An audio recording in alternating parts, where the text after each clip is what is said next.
Welcome to the first episode of the Fast and Free podcast. I'm Brant Stachel. I'm an endurance coach and a registered psychotherapist. My practice is in sport and mental performance. Over the past 15 years, I've been fortunate to work with athletes at every level, from elementary school runners taking their first steps in competition to national champions, Olympians, and professional athletes on the world stage.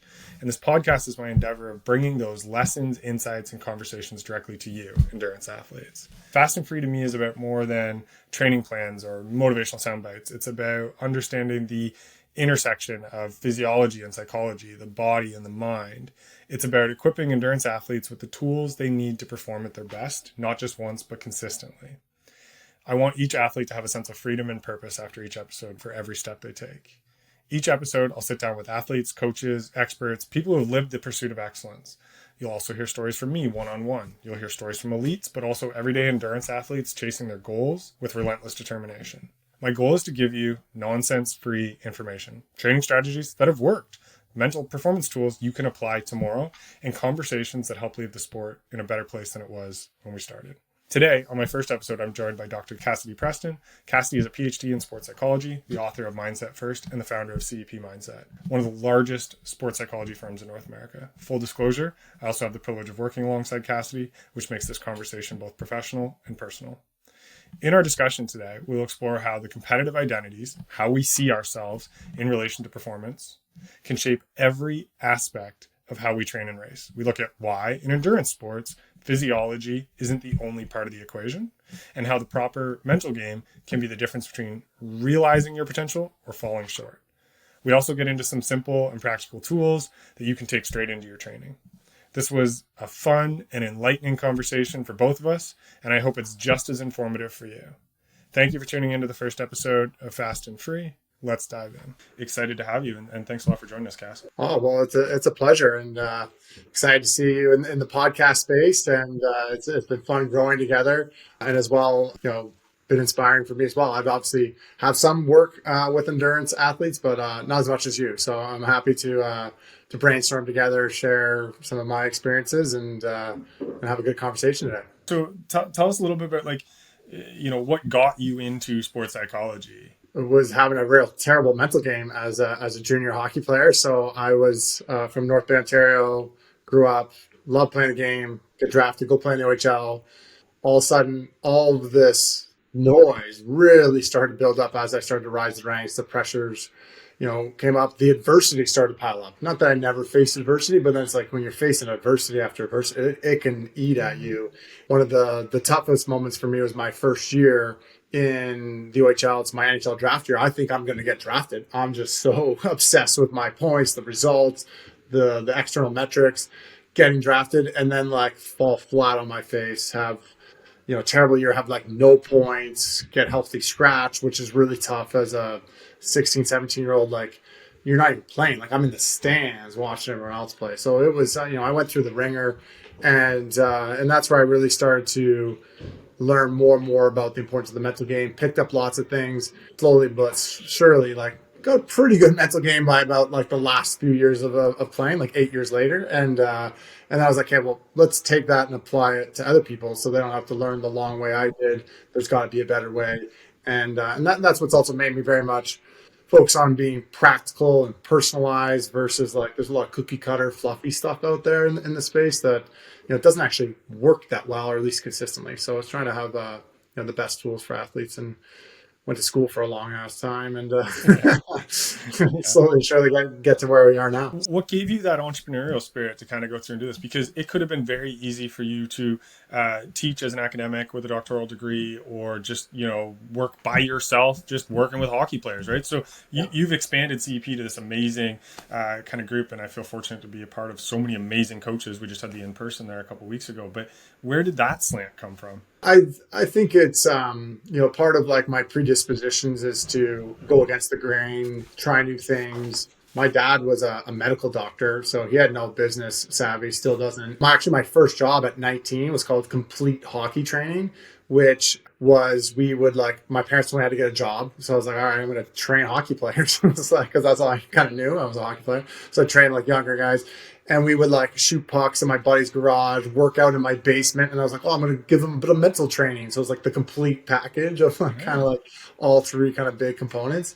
And so I've always had a bit of a want to be my own boss, entrepreneurial spirit. And then always been obviously, have an ambition to have an impact as big as I can. And so I knew as limited, it was just about me, and wanted to be able to do it with other people. So I've been fortunate to be surrounded by a lot of good people in the business world, let alone, people that have come and joined that have helped us get to where we are. So it's, that's kind of, I guess, the gist of like this entrepreneurial spirit is just, I've always wanted to be a business owner, yet wanted to do this. So that's like, wow, merge the two. So that's kind of how that came to be. And so I imagine like early on, right? And, maybe we'll go into this topic here, but you started writing at least the preamble to the narrative of who you are today, right? Like that total hockey training kind of camp at 19 and stuff, right? Started the preamble of the narrative of who like Dr. Cassidy Preston is today. Is that fair to say? Oh yeah, 100%. It was funny. The other job I had at 19 was being a bouncer, so I didn't go down that path. There was very different paths. So I was like, I kind of like this one more, but there wasn't any guarantee. So I was a bouncer twice a week at the Moose. So if you can imagine that, but leaning into that, I'm always a big fan of like carving your own path. So the idea of even as a professional, let alone as an athlete, it's like you get to create your life. And so it's like, what's the narrative that you're building? And, it doesn't always unfold the way you think, but it's hard to have, incredible foresight, but trying to be intentional about how we show up, I think goes a long way. Yeah. And that's interesting. Like if I bring this to the running world for a second, like I work with athletes, both on the endurance side, like coaching side and the mental performance side, who will have narratives about themselves. Like I don't do well on hilly courses. I don't do well in bad weather. I always fail at mile 20 of a marathon. Right. And, I know in your world, like you help athletes rewrite those limiting narratives, because that's really what those are. Right. And so can you talk a little bit about like the main approach, where it came from, maybe of like the alter ego approach, which is really like our style of rewriting narratives?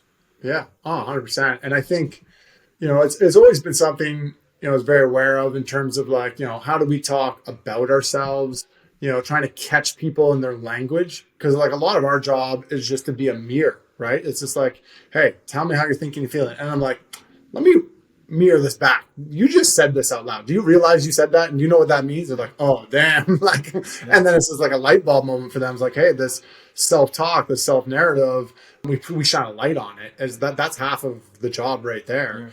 Yeah.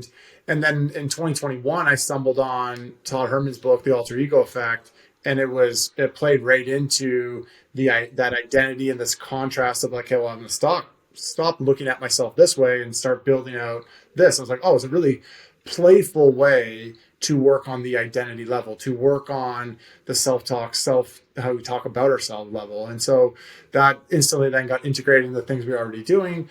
And of course, I've been fortunate to get integrated into Todd's world more and get to speak with him all the time. And he's my personal mentor. So that's kind of where that comes from. And I think it's such one of the most powerful ways. Like if I catch somebody going, I am somebody that struggles on hilly things, says who? You're saying it about yourself. And so instead it's like, hey, maybe you've been a person that's in the past had a tendency and has struggled on hilly things, but it doesn't mean that's who you are.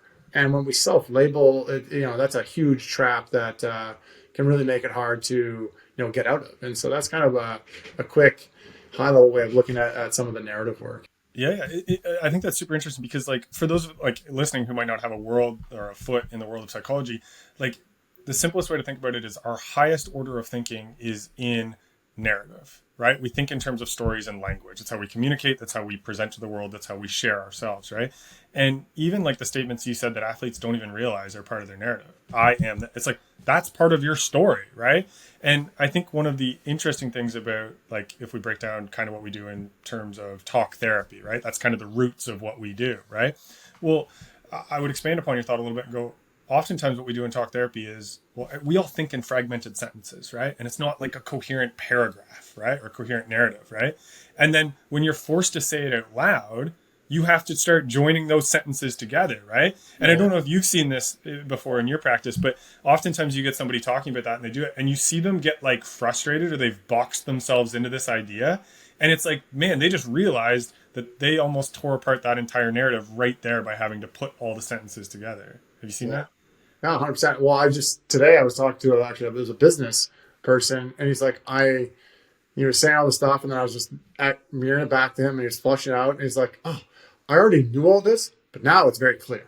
Like, right. He was like starting to play, you know, there's a victim, and it was a bit of like, overly focusing on internally everything versus like, oh no, like this is just the situation, you know, we can grow, we can make the most out of this. So it was just having that like reflection and then awareness and working through it. It was like, I almost like didn't do anything. But also did everything and was able to help him like, oh, just look at it slightly differently. And now you can see the path forward because he was getting stuck in this, you know, trap and, to get it out there. I love one of the analogies of like, would you do a very complicated math problem? You know, not even super complicated, but like 3,466 multiplied by 577.2. Would you do that in your head?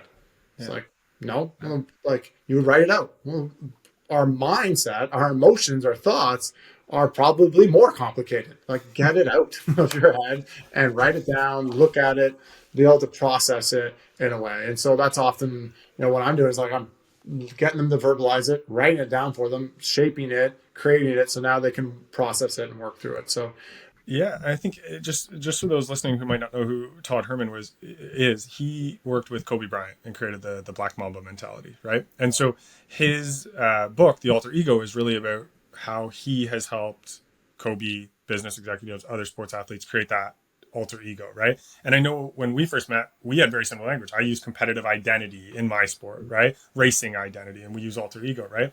And one of the beauties, I think, of what we both do, and we've obviously combined the language here, is we're writing that narrative, right? And so can you walk us through, like, if you were working with somebody brand new and trying to develop that alter ego, like, what's the steps for somebody trying to rewrite that narrative of who they want to be, right? Who do you want to be on competition day? Who do you want to be at mile 20 of 26 in the marathon or on that long trail run? How is it that you start with somebody and walk through that kind of alter ego, competitive identity type piece? Half of it is actually first, and I often do this fairly quickly, or at least try to, and efficiently, is like, okay, well, let's focus on who you don't want to be at mile 20. Like, what are those traits? Like, and where do you get tripped up the most? And where are the most important parts of the race? And we go to those moments and create the contrast and create the like, okay, well, I have a predisposition, or sometimes I fall into this trap, this narrative. What does that look like, feel like? What does it sound like? What are you saying, thinking, doing, the emotions? And if we can create the thing you don't want, then in some ways, like from there, we can shift and create the thing you do want that is going to serve you and build that narrative. And then when we take those different pieces, you do that on a few different points, like, I don't know, the beginning of the race, if you're facing some adversity, you're feeling the pain, or, mile 20, whatever, you pick those key things and you've created this little bit of a map on, usually I'd like to do at least 3 kind of key moments for them, if not more. Then it's like, all right, well, based on these things, what's a narrative? What's a story that we can now make? What's something that inspires you? And one thing that I've done a bit more recently is try to lean on someone's natural strengths in that identity. So a good example that I think there's a common trap is, especially when people think like Kobe Bryant, Black Mamba, we think like violence, killer mentality, like attack, right? Which is good. And we want to have those. But if that's not someone's natural predisposition, I'd be cautious to make their whole identity around that. So I'll give an example. I had an NHL player whose alter ego was around Wick mode, which was, John Wick. He's like a killer. Guy's just diligent and just revenge. And it worked. And he used that for a while and very much did that so that to make sure he was being assertive and aggressive. And then we realized, like, actually, like, I think you have a bit more of a natural predisposition to, be a bit more creative, a bit more, fun-loving gesture kind of stuff. So it's like we actually shifted it to like Tony Stark. So it's like still has like this attack mode thing, but then he's got this a different persona way about him and like, lightness as well. So and then that suits him a bit better. But no, that's just kind of an example of like we want to amplify our strengths in it and not overly just try to compensate for, oh well, this is what I don't want anymore, so I got to make my whole alter ego around that. Well, like if it works, it works. Like don't get me wrong, but like, and I've got some like it's like it's demon mode. It's the Black Mamba. It's like and because they just are naturally a pretty aggressive person and whatnot, and so it's easy for them to tap into that. So, but to me, the first kind of starting point is like let's paint a picture of what you don't want and what you do want, and who you do want to be and who you don't, and that contrast. From there becomes very insightful in and of itself. There's like coping planning strategies that can come right out of that. There's an self-awareness piece, and then from all that you can start to play and create the narrative, the name, the identity, etc.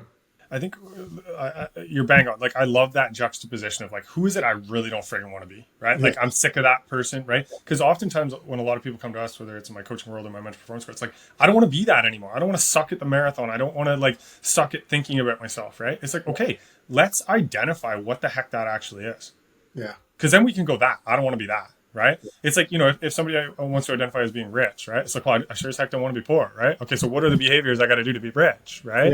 Yeah. And so I love that you mentioned that kind of juxtaposition between that. And so if I expand upon that, in the running world, right? So I know you've dipped your toes in some running races, right? And so it can be a long friggin' day, right? It is a long go, right? And I think one of the tricky parts, and I'm not demeaning here, but in hockey, right, outside of goalies, we're talking about 2 minutes at a time, give or take, right? Yeah. And so that mentality is a little bit more, especially on those killer ones. You can have that rocket fuel, that intensity, right? Mm-hmm. But on the endurance side, right, you got to stay present for a long effort, right? 3 hours, 4 hours sometimes in some longer races, right? And so can you talk about how maybe, those different stages along the way of the identity, or what you do when you're working with even business executives or endurance athletes that are trying to map an entire vision over a long period of time? Like, how do you work to stay present during long efforts? One way I would look at it, because I've done this, I've definitely had a few endurance athletes and things. Well, there's one, the pain cave. I'm sure you've heard of them talk about, right? People love, like, hey, you're going to the pain cave, embrace it, enjoy it. But also, I use this no man's land or no woman's land, where it's just like, there's going to be a stretch where you're just like, it's your job's just to hold steady. Does that make sense? And it's like, it's not inherently nice stretch. And so it's just like, just keep swimming 1 foot at a time. Like, it's just like, staying in the, like, so there, you can build a narrative in that, if that makes sense. And so, I do think that that's really valuable. I do think then having coping planning or specific, like, hey, well, what is my well, sometimes in that, like, I space out. And then and when I space out, I slow down. Where somebody else, they might space out and it's like, it's great. Does that make sense? Yeah. So knowing what is your trap or default that might throw you off in no man's land, no woman's land kind of area, as an example. And then knowing, like, okay, practicing catching yourself when it happens. And so, or trying to have regular check-ins. I think having a one, a narrative, and two, a system for like, hey, well, I'm not going to do it perfectly. So what is my, mini reset? What is my mini, coping plan? It's like, hey, if I get caught up into here, then I come back to this. And it's like, I don't get bored with no man's land. It's like, hey, I just enjoy the like repetitive nature. Or for other people, it's like, oh, but it's so hard. And it's like, no, like, all right, well, like, let's, find our way to ride the wave of it and create momentum. And it's like, you can come up with these different sides. And the other thing, there's probably a bunch of different ways that, we can unpack. So I'm kind of jumping around. But the other thing I do want to make note of is the shadow. So when we think about the mindset we don't want, a huge mistake is to judge it too much. Meaning like, oh my God, I can't believe I'm getting, losing my, like, we're human. It's normal to have these thoughts and these feelings. And Todd really uses this, the heroic self, shadow self from the identity piece. Yeah. And you can't get rid of your shadow. The job's not to get rid of, these thoughts and worries and fears and doubts and noise in your head. it's to be able to process them and understand them and not overly get caught up in them and identify with them and hold on to them. And it's like imagine like I am my shadow. No, you're not. Like, but you can't get rid of your shadow either. So it's a nice way to also look at that, which are going to apply to like a long race. Well, what's going to happen in a long race? At some point, you're going to like shadow is going to creep up. You're like, oh, look at the shadow. Like, noise is going to creep up, and it's like, all right, well, how can you recenter and how quickly can you do so? No, I love that. I think, speaking with the shadow, kind of that kind of deep like identity work, right? One of the things that I think is really helpful, and I know you talk about this a lot, is acceptance and commitment therapy type techniques, which is like kind of where you're going with that. And one of the things that I've been using lately, and I know I told you this a couple of weeks ago, is that kind of like annoying salesperson approach, right? Yeah. Because I think, like that's essentially what Todd is saying, right? We're not going to ever get away with it. And I think you and I imagine you would agree with this, but I don't ever remember talking to an elite athlete performing at a high level who's like, no, I never get negative thoughts. This is just great. I'm just happy all the time, right? Like, I know you work with a handful of NHLers, especially those that were in the Stanley Cup finals. And I have to imagine during that time, they had negative thoughts coming in. Oh, yeah. All the time. Right? Yeah. Especially like, goalies and defensemen in that series in particular, right?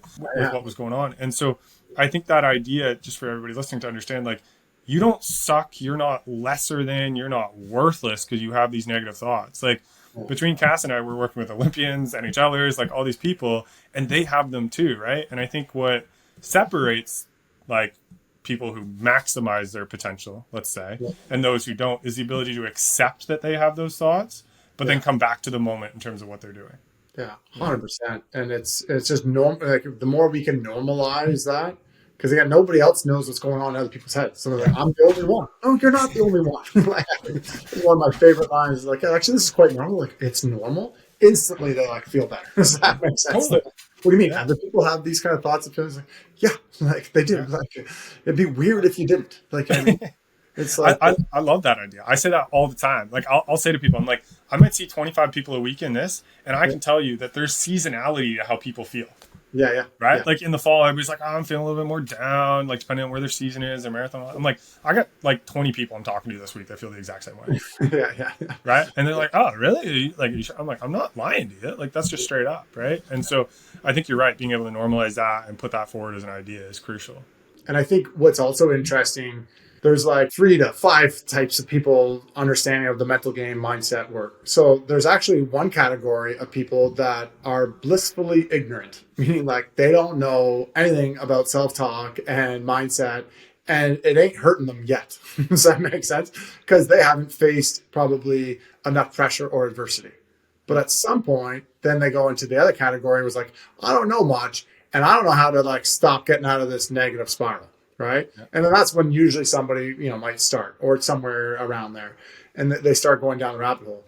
There is a other end of the spectrum, whereas they know so much about, I'll call it Pandora's box. Like, they've opened and like understand their mindset, but then they like can't stop thinking about it. And they're like, they're overdoing it in the essence of like, they're just ruminating forever and constantly trying to, change them. Like they index too far the other way, where it's like they're making it bigger than what it is. It's like, yeah, the mental game is big and it is important in a way, but like, it's not something you need to think about for 5 hours a day. Does that make sense? Like, and you're thinking about your pressures and the context and the narratives and these, like, it's like, yeah, like we got to park it too, and then just go and apply it. And so that's where it's like, sometimes people are afraid to start maybe going down the rabbit hole, because then they're like, well, I might not stop going down the rabbit hole. And so I'd rather just like, suppress it and not go to my thoughts and the feelings and ignore them, which again will backfire. So at some point, some way. And so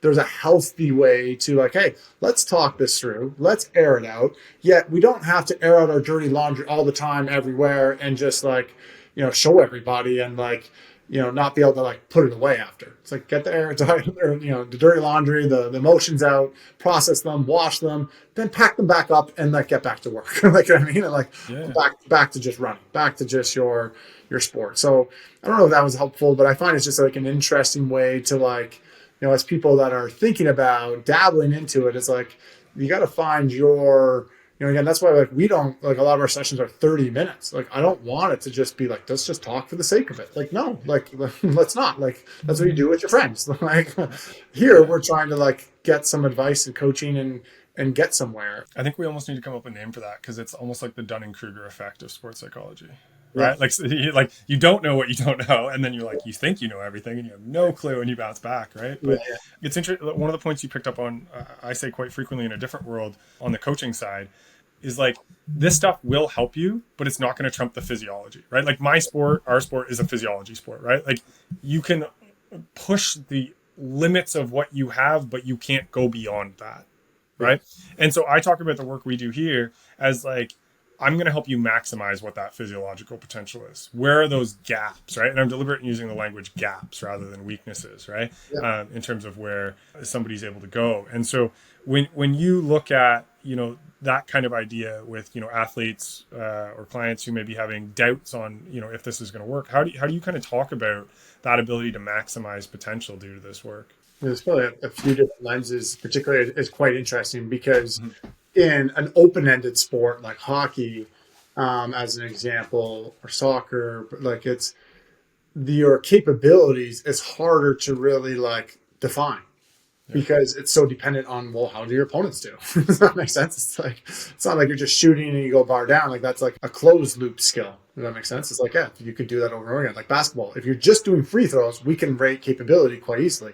But the game's not just free throws. It's all the decision making and processing and things. So, because it's not always just the fastest, most athletic person that will perform the best. So, of course, it is a competitive advantage in these, speed based sports. Whereas then now you go and take running, and like there's just like a pure physiological kind of aspect to it. Now, there, so again, so the way I would frame it is like, okay, well, what is their rough capabilities, and do you feel like you're at that, or are you getting too much nerves? And for even in the endurance sports and running sports, is there like, are you getting so much worries before, like you have a hard time eating well, like it's like your stomach shutting down, like etc. So you're in too much fight or flight mode. You're not actually going to relax and flow through it. You're not breathing well enough. Like there's all these factors that might mentally that affect your physiology. Pacing yourself, you go out too fast at the beginning because you don't have the temperance enough, or not enough because you're fearful and you're not pushing your limits. And I think one of the, especially in endurance sports, from a training perspective, is like you said, like it's there's limits, and a big part of your job as an endurance athlete is to push those limits. Like you didn't think you were capable, but now you are, and like it's like pushing those comfort zones, and there's a huge psychology to that too. So I think it's not just to get more out of your capabilities, which is always the case, but it's also to be able to help improve your capabilities in the way that you prepare and train and reflect. And then the other big benefit to all of this is actually just not be so stressed away from your sport as well. Like so many people just eats them up and they can't enjoy life. And how does that affect back when they go to train if they've been stressed all the time in between training and games and competitions? It reminds me of this idea of comparing how you are with your sport to like a relationship with a significant other. Yeah. And it's like, if the way you're acting around or treating your sport and the time in your sport, if you were to compare that to how you act or treat or spend time around your significant other, would you like your sport? Right? Like, would your sport like you? Like, would it be like, no, man, we're breaking up. This is over. Right. And I think that lens you put it through really leads to that question, because it's like, okay, maybe that's my limiter, is how I'm thinking about the sport, how I'm treating the sport, like what I'm allowing that sport to do to me. Right. Yeah. And I often find like, as humans, it might not be an intimate relationship, but we all have relationships, right? And so we can think like, do I want that relationship? Is that relationship helpful for me, right? Do I need to change something for me for that relationship, right? Or how I think about that other person? And so I think what you said is powerful there, because, even the work outside of the sport, right? Like you said earlier, like when is it time to put your laundry away?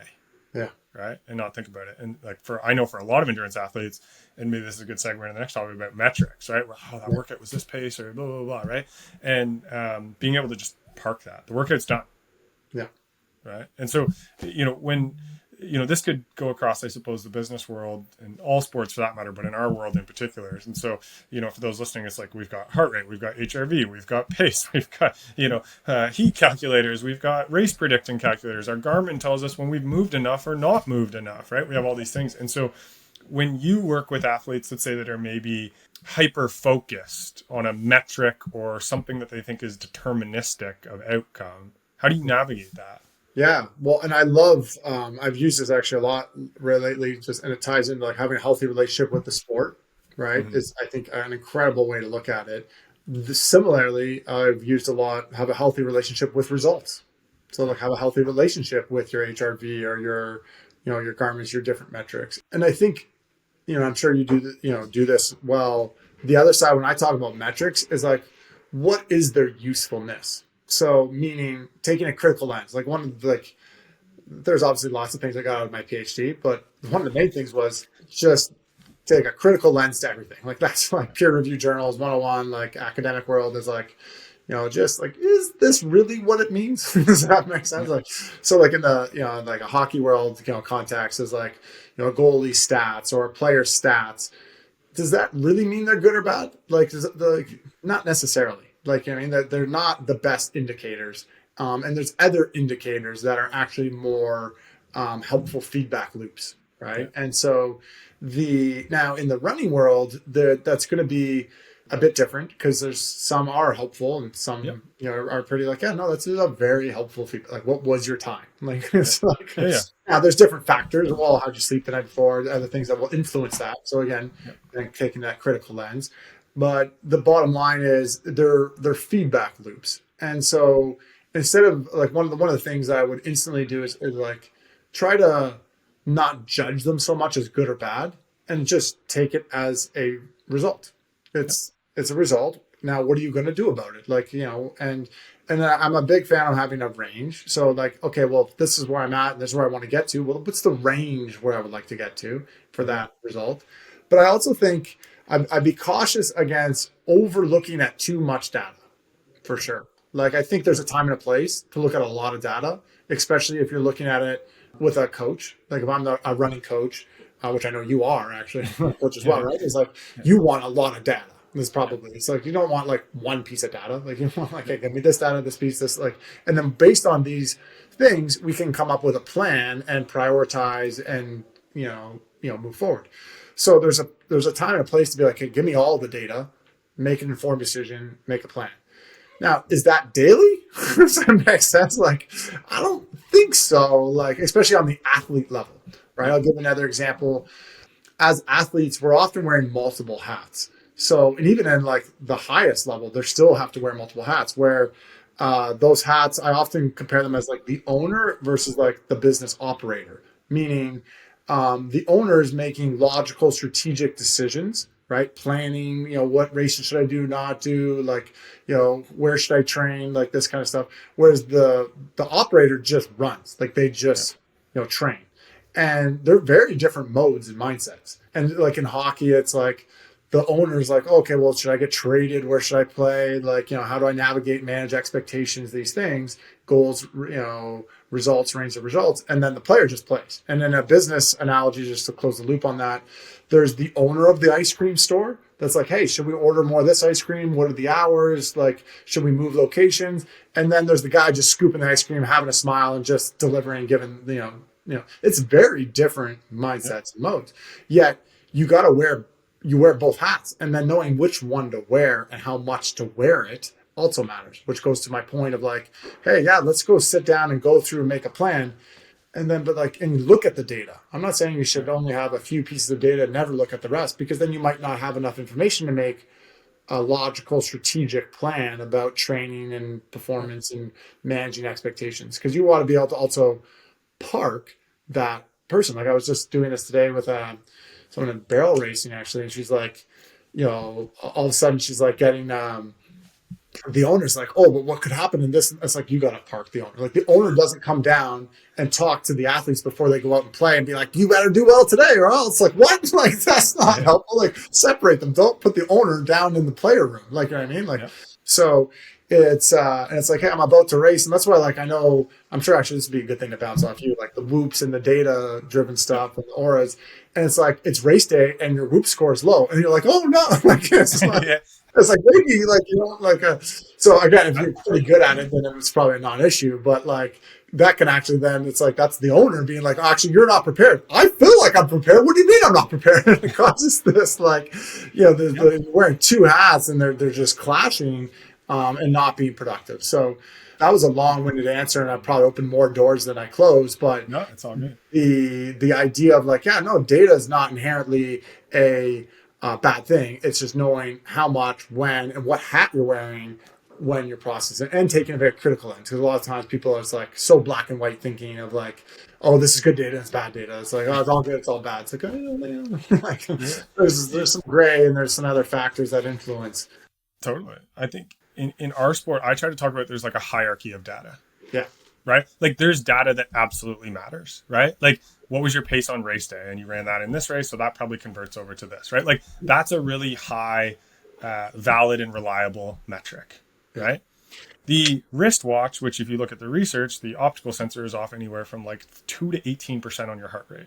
Yeah. Not very valid, not very reliable, right? So it's like, where are we putting the effort into what we're considering, right? So if we looked at that hierarchy of data, like you said, like, well, if I look at my whoop or recovery score on race day, it's like, well, it said it's bad, so I guess my race is screwed. There goes. It's like, did you just forget that you just trained for like 18 weeks for this thing and you nailed every single workout and every single long run? And like that data is probably way more important, right?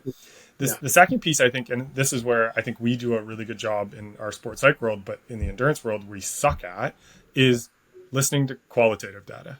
Yeah. Right? Because when we think data, right, we automatically go numbers. What was the pace? What was the playing time? What was the score? Right?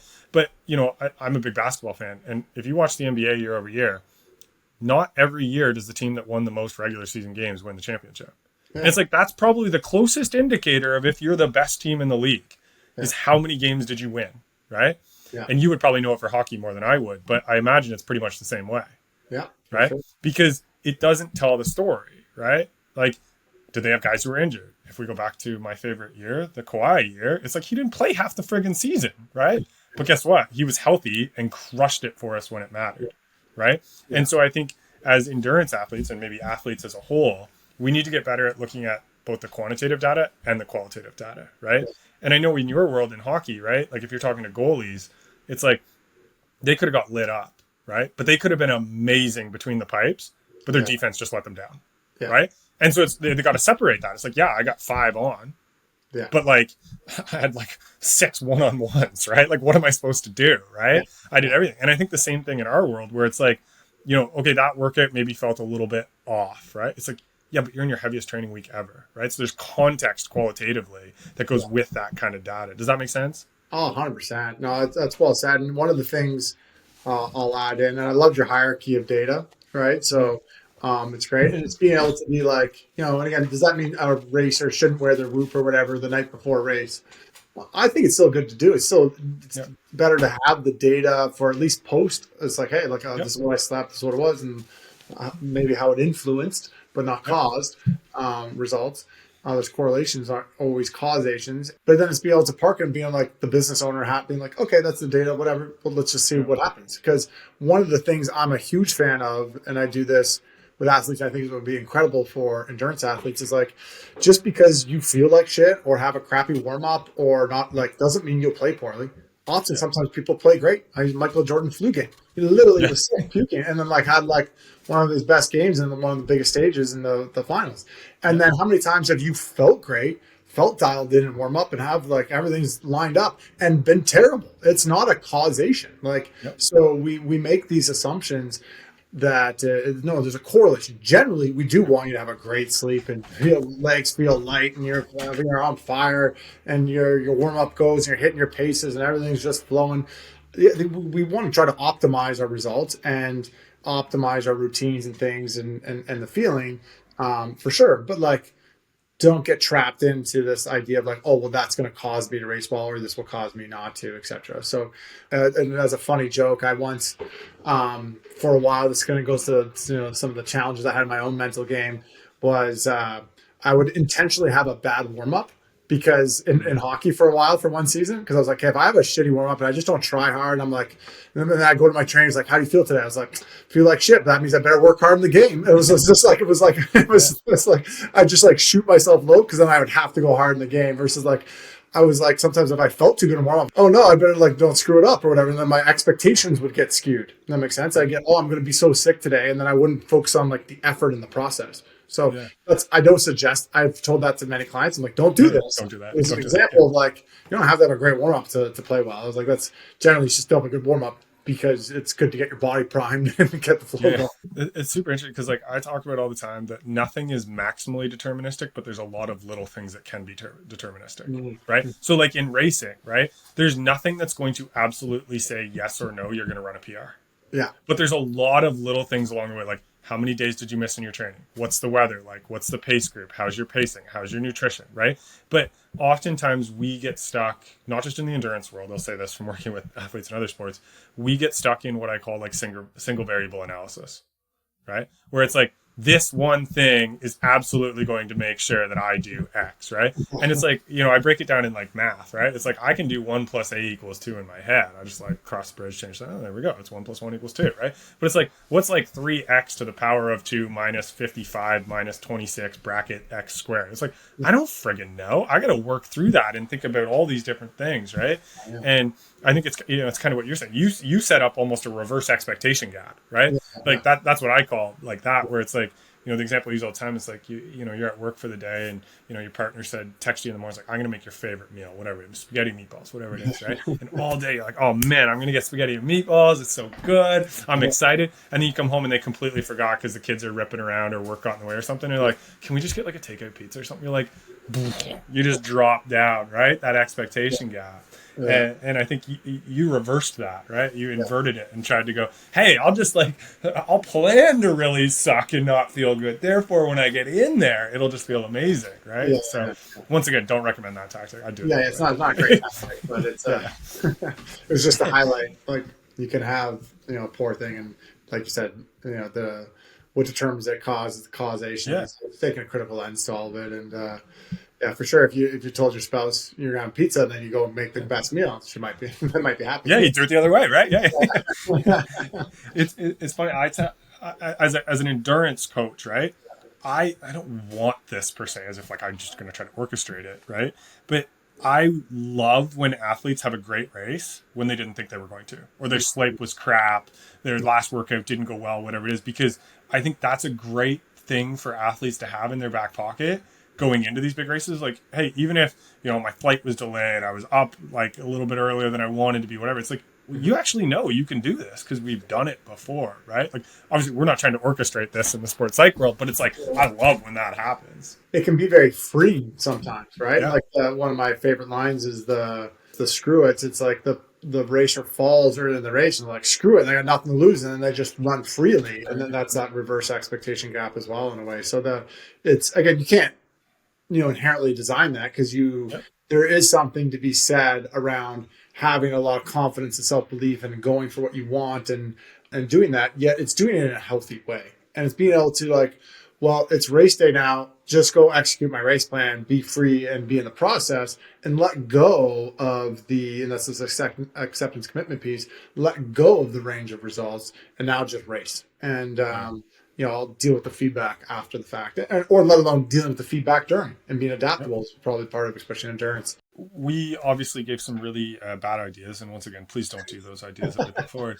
And so I think, you know, this jumps well into one of the things I wanted to ask you, because I know you talked about this a while ago, but the idea of protecting the mind from what you call junk food, right? Yeah. And so like I might have a different, you know, definition of what junk food is like in our world, but can you unpack that idea a bit for everybody listening, like what you mean by that? Yeah, no, I love this idea. It's a simple way of like input dictates output. So, and even think of like, you know, especially people that are already doing, you know, listening to this podcast, you know, doing things that are good input.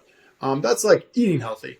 But then if you eat healthy and you're focusing on the right things and your process and your training and your self-talk, but then all of a sudden you go and binge out on like a bunch of donuts and eat 5, like it's just going to ruin your diet. Like, so, and the input will dictate the output. from a physical standpoint. So the same can be true with your mind here. So a lot of those junk food things are, too much social media, too much focusing on the external results that are, the lower hierarchy data points, overly worrying about what are other people's times and those kind of things. Like all of that stuff, the more you consume it and focus on it, the unhealthy comparisons, etc., are going to lead to a mindset of like stress, frustration, worry, judgment. Let alone we can unpack the whole social media world, which is not inherently bad, but there's a lot of research that highlights some problems of being too caught up in it and doing that, especially for like elite athletes, and they're looking at other elite athletes. Like they're not usually posting their failures and struggles. They're posting, oh yeah, look how great my training's going, my PR. Like you're like, oh my god, it's just not gonna like fuel the mind in a helpful way. So, and one of the ways that I say that is we can't always protect the mind from every junk, but we can try to filter it as well. So it's like, hey, how much of it are you digesting? How much does it go in, and then can you get out as quickly as possible? So we'll get players it's like, hey, we're not going to focus on points. You're not going to focus on the main outcome and all this stuff. And all of a sudden, like they're leading their team in points. So then what does everyone start telling? Hey, did you know you're leading your team in points? Like they're literally bringing the junk food that we're not focusing on to them. And it's just like, so now they have to filter that, create boundaries potentially even for people, because a lot of times the junk food people are unintentional, like spouses, parents, friends, teammates that are meaning to be helpful. They want to go and celebrate, and they're like, but they're actually just throwing it in the person's face. And now it's hard to not think about and focus on. So there's, sometimes those people's like, actually, could you stop bringing that up? Like I'll tell them like you need to go create a boundary. Like this is actually not helpful to keep telling me about these outcomes and these results where it's becoming noise and a distraction.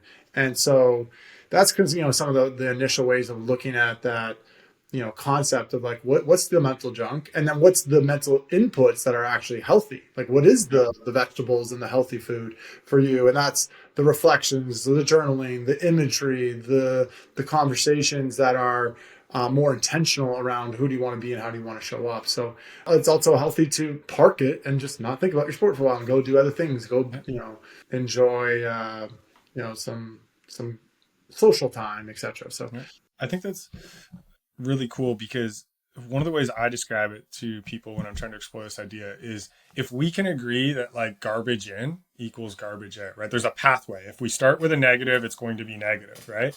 Then inherently the inverse must be true. If we start with positive, it has to go to positive, right? And I find explaining it that way is quite interesting. It's like, hey, we can agree, right?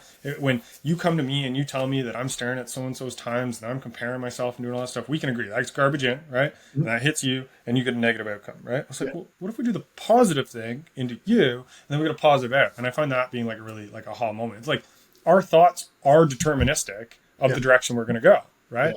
But the only experience most of us have is that it's negative and then continues negative, right? And I think we can invert that. And to your example about the controlling it, I worked with an athlete who was at World Track Champs a handful of years ago, and they had sponsors and friends and family members, and they were trying to really dial in for this event, right? It was right before they retired, and one of the things we came up with was nobody talks to you, they talk to your coach. Now, the coach and the athlete had a great relationship, obviously, right? And everything was screened through that lens. Yeah. Right. And I think, your main sport, hockey, right? 82 game season, playoffs, et cetera, right? A little harder to do that with travel days, et cetera, right? In Olympic sport, they're stuck in a village, basically, right? It's like, there you go, right? But for us, that worked really well because it was like, we didn't want any of that junk food. Any of that, hey, you did so great. Hey, I saw you on TV, right? Whether that was raising them up too high, right? Or whether it was a friend saying, oh, that looked really tough, good on you. It's like, we don't want to hear that. Yeah. And it worked really well. So I appreciate you unpacking that idea. Yeah. And just to, I think a huge point is just like with a good diet, one of the first points I was making, you could do all the right inputs, but then you can just ruin it with a couple bad outputs. So it's like, and that's one of the reasons why I started to do it and use that analogy, because I would have these athletes doing their scorecard, doing their imagery and their reflection. Our conversations are going good. They're getting it. They're buying in. And then they would just go look at their stats and just ruin, it pretty much shoot it all in the foot to a degree. Like, I mean, like it's just, It's if you just go and have a great meals all day, and then you just eat 5 donuts at night. Like, probably diet wasn't very good that day. Like, even though you did really well. Like, and that's why sometimes it's almost more important to protect the mind from the junk than it is to give it healthy inputs. Yeah. I'll cautiously say that, but because of course we want the healthy inputs, but it's if you just protect it from the junk, like, and that's like our youth today. Just go back to the social media thing. Like, I think and more and more people are really realizing, and there's some really good books and topics and discussions on this, but like, what creates a healthy, high, in general well-being, adult, youth, teenager. It's like, well, just don't let them digest all this, some crazy stuff on social media. Like, I mean, like that's just a very, it can get toxic, and just let them be kids. Like, I mean, in sports is often too much prep. So not to go on too much of a tangent, but is it more healthy inputs, or is it just trying to avoid the healthy or unhealthy inputs and the garbage inputs? So it's interesting. It ties into another point that I know you teach with your clients, where in the be, do, have model, right? It's like, be the person you want to be first, right? And then do the work, and then the results come, right? And so when you use the be, do, have model across athletes, how are you integrating that at first, where it's like, well, who do you want to be? Like, I know maybe that's the alter ego, like we've kind of talked about that, but I think that's a really crucial piece in endurance sport, because if we set forth, I want to do an Ironman, I want to do a marathon or whatever, you've kind of just defined very loosely who you want to be, right?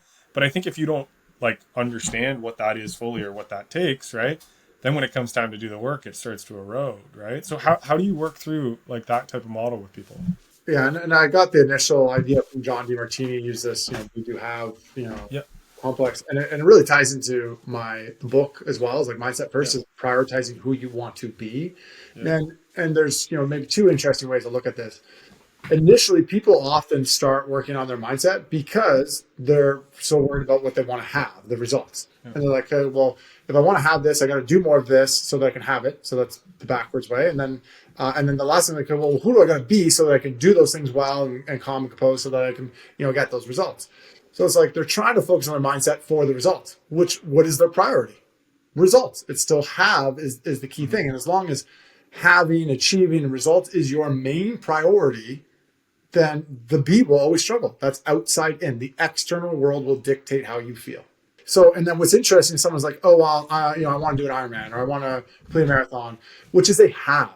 So it alludes to a B, and then like, okay, well, who do I got to be in order to do that? Again, you're reverse engineering in a way that it might actually make it hard to sustainably ever be the person you need to be to get the result. It's kind of this chicken or the egg paradox. So the solution is to learning to flip it. It doesn't mean you can still start with the end in mind, and that can be the initial, avenue into this reflection, where it's like, yeah, I want to do the Ironman and do this. Okay, but like, who do I want to be, and how can that be the priority in and of itself? I'm someone that's disciplined. I push my limits. I try new things. Like, I enjoy being outside. Like, what all the characteristics and these traits and the identity, and then you learn to value that in and of itself, and that becomes the win and the main win. Not whether you complete and how well you do it. When we can make that shift, now you've figured it out. That makes sense. Now that's a very, like, it sounded so easy. It's like, hey, we're going to prioritize who you're being and not the result. It could be, it can be very easy, and it can also be very difficult because it's going against our natural, inclinations to, achieve results and don't screw up and fit in, and all the results do matter. It's not to mean like, okay, well, everything that matters is just like how you're showing up and who you're being, and results don't matter. No, you're just making a choice in this field of play right now. In this part of my life, I'm prioritizing this, how I'm showing up. And that is quite a freeing thing. We're letting go of trying to force and control the results, and we're going this way and being intentional about how do you want to live? Do you want to live as a person that wants to thrive and align with the things that are meaningful to you? Because achieving a PR, like, I'm sure you've seen this, like with clients, like, is it meaningful? Yeah, it's fun, but then it's over, and then guess what? On to the next PR. It's not real meaning. It's fun and it's a goal. The meaning is in the journey and the experience of who you are and become and are becoming along the way to potentially getting one. etc. Yeah. So when we get them to really see that and adopt that and embrace that and continuously do it because you keep getting pulled away from it, that's the power of that be do have model. And it's this, flip in priorities, which is a choice. You get to choose what your priorities are, right? Yeah. Again, it's pretty common in our consumeristic society that we will make our priority, what do I want to have and achieve and that. Well, that's generally going to lead to a life of outside in that's full of stress, where the external world dictates how you feel, and your happiness, you never, or meaningfulness, you don't quite get because external things don't really give you, true intrinsic meaning anyway. So or you can choose to do this, your choice, not mine. I'm just presenting the choice. So Yeah. and then helping them find and dive into that. And I want to also iterate all of what I'm saying. 90% of it is because I struggle with it so much myself. So I've learned this lesson. We'll continue to learn it and practice it, because what was I doing when I was 16? I just want to get points and get drafted in the NHL, have first. And that was then led to a lot of stress and, tension and didn't play as well and lack of enjoyment. Absolutely. I mean, it's one of the tools. Like when I first met you and went through the onboarding and started working with a team that I love, because I found myself there in my pursuit of excellence in endurance sport now, right? Where it's like, I remember being so frustrated, couldn't hit my mile times, couldn't hit my workout times, couldn't hit race times, get injured, identity goes through and stuff. And I'm in this place now where it's like, I just love to friggin' train, right? I'll just train every day. I love it, right? Because I want to be the guy who trains. And don't get me wrong, I still have, aspirational goals in endurance sport too. But I tell my clients all the time, both on the mental performance side and the endurance coaching side, I've never been happier and more in love with my sport than I am now, right? And it's because of that flip and switch. And I think, like just 2 years ago, like right before I had a car accident and broke my hand and messed myself up, I ran PRs in the marathon, ran PRs in the 5K, I qualified for worlds, in triathlon in my debut. And I truly do think it was because I let go a lot of that. I have to be this person and I have to hit these times. It was like, who do I want to be with this sport, right? Yeah. So I resonate with that one a lot, and I hope our listeners resonate it with as well too.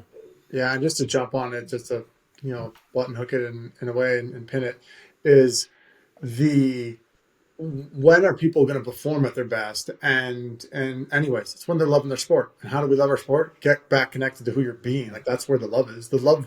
Oh, I don't love hockey and love running because of like the result. Like, of course the result is fun and you can love the result, but it's the experience. And so that's one of we know an athlete's mindset is shifting and going in the right direction when they're like, yeah, no, I'm loving my sport more than ever.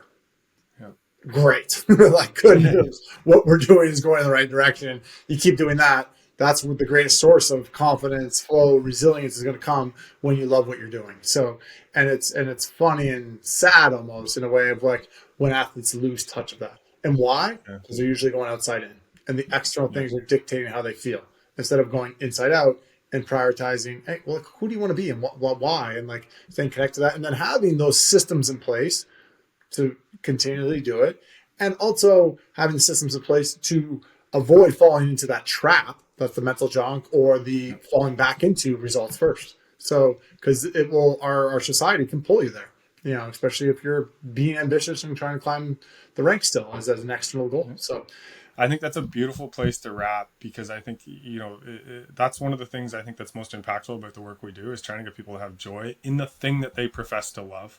Yeah. And put all their time and effort into it. And so I appreciate you coming on, Cass. I appreciate you talking about this stuff and unpacking everything for everybody. If people want to find your work, your book, your speaking, your services, where can they find you? Yeah, a pleasure again being on, Brant. Super excited to be on the journey with you in a lot of ways now. And for those interested, so the book's called Mindset First. Great book. It's self-proclaimed.